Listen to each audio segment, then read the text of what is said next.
Victory Garden Alphabet Book by Jerry Pallotta and Bob Thomson, illustrated by Edgar Stewart.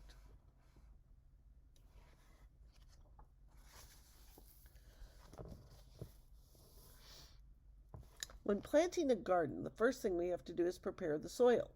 The ground needs to be turned over, any sticks and stones should be tossed aside. We might add compost to enrich the soil. Ultimately, we want the soil to be loose and level.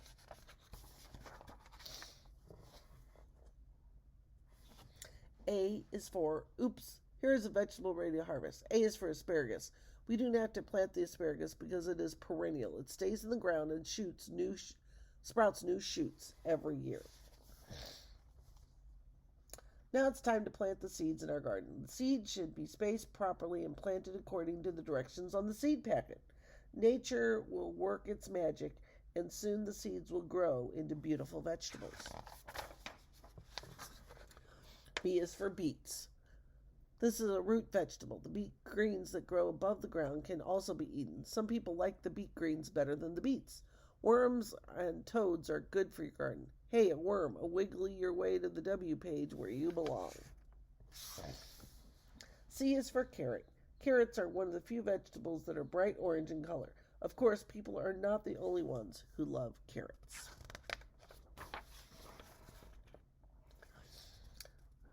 D is for daikon. Daikon is a white radish that is shaped like a big fat carrot. In this book, the letter D would be better for a difficult page. We had a hard time finding a vegetable that begins with the letter D. E is for eggplant. Years ago, eggplants were deep purple. Now gardeners have grown bright white eggplants. Some are called Ghostbusters and others are called Caspers, because Casper was the friendly ghost in our childhood times.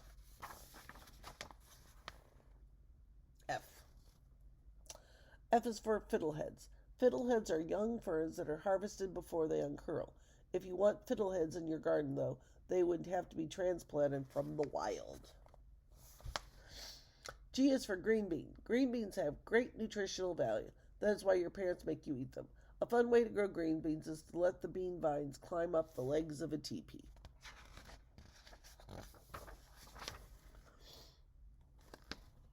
H is for horseradish. Horseradish is a big, ugly vegetable that has extensive roots. Horseradish is generally used in a hot sauce or for seasoning foods. I is for Indian corn. This corn is hard, colorful kernels. Indian corn is primarily used for ornamental purposes, especially around Thanksgiving. People don't usually eat it, but animals would. J is for jalapeno.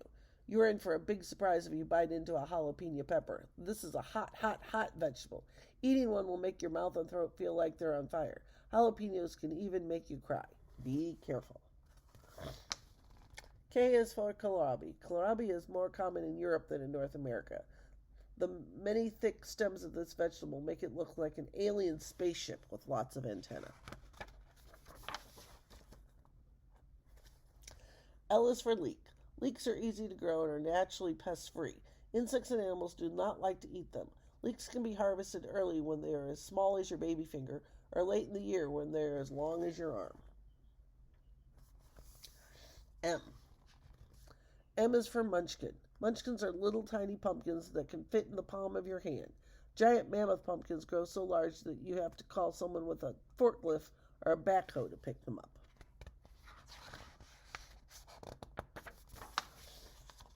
N. N is for Northland potato. Potatoes grow underground. There are almost 300 different types of potatoes worldwide. Not all potatoes have brown or yellow skin. There are even red, white, and blue potatoes. The Northland potato has red skin. O is for okra. When picking okra, you have to be extra careful you do not pull down the whole stalk. Okra is an excellent soup thickener. Okra is also called gumbo. P. P is for peanut.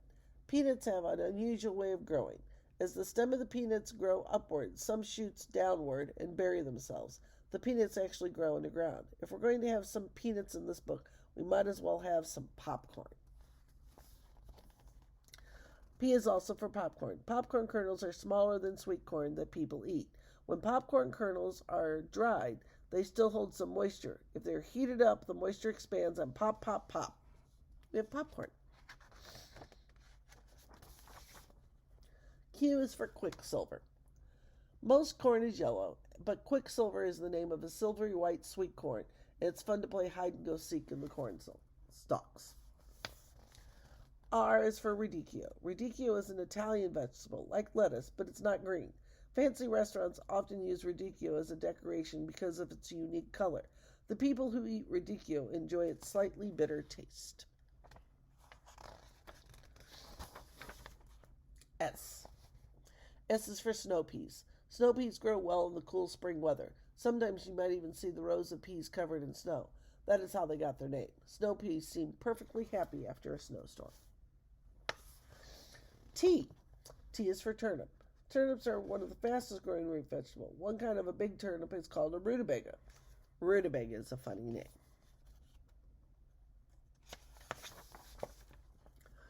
U. U is for Ultra Girl. Ultra Girl is the name of a really beautiful tomato. Boys should not be mad though. There's also a little larger tomatoes called the Ultra Boy. Tomatoes are the most common vegetables grown in gardens. V is for Victory Cucumber. Did you know that pickles are cucumbers? Remember to keep your hand out of the pickle jar. V is also for Victory Garden. Victory Garden is the name given to gardens that families grew to help feed people during World War II. While farm-grown vegetables were being shipped overseas to the troops, families were encouraged to grow their own Victory Gardens.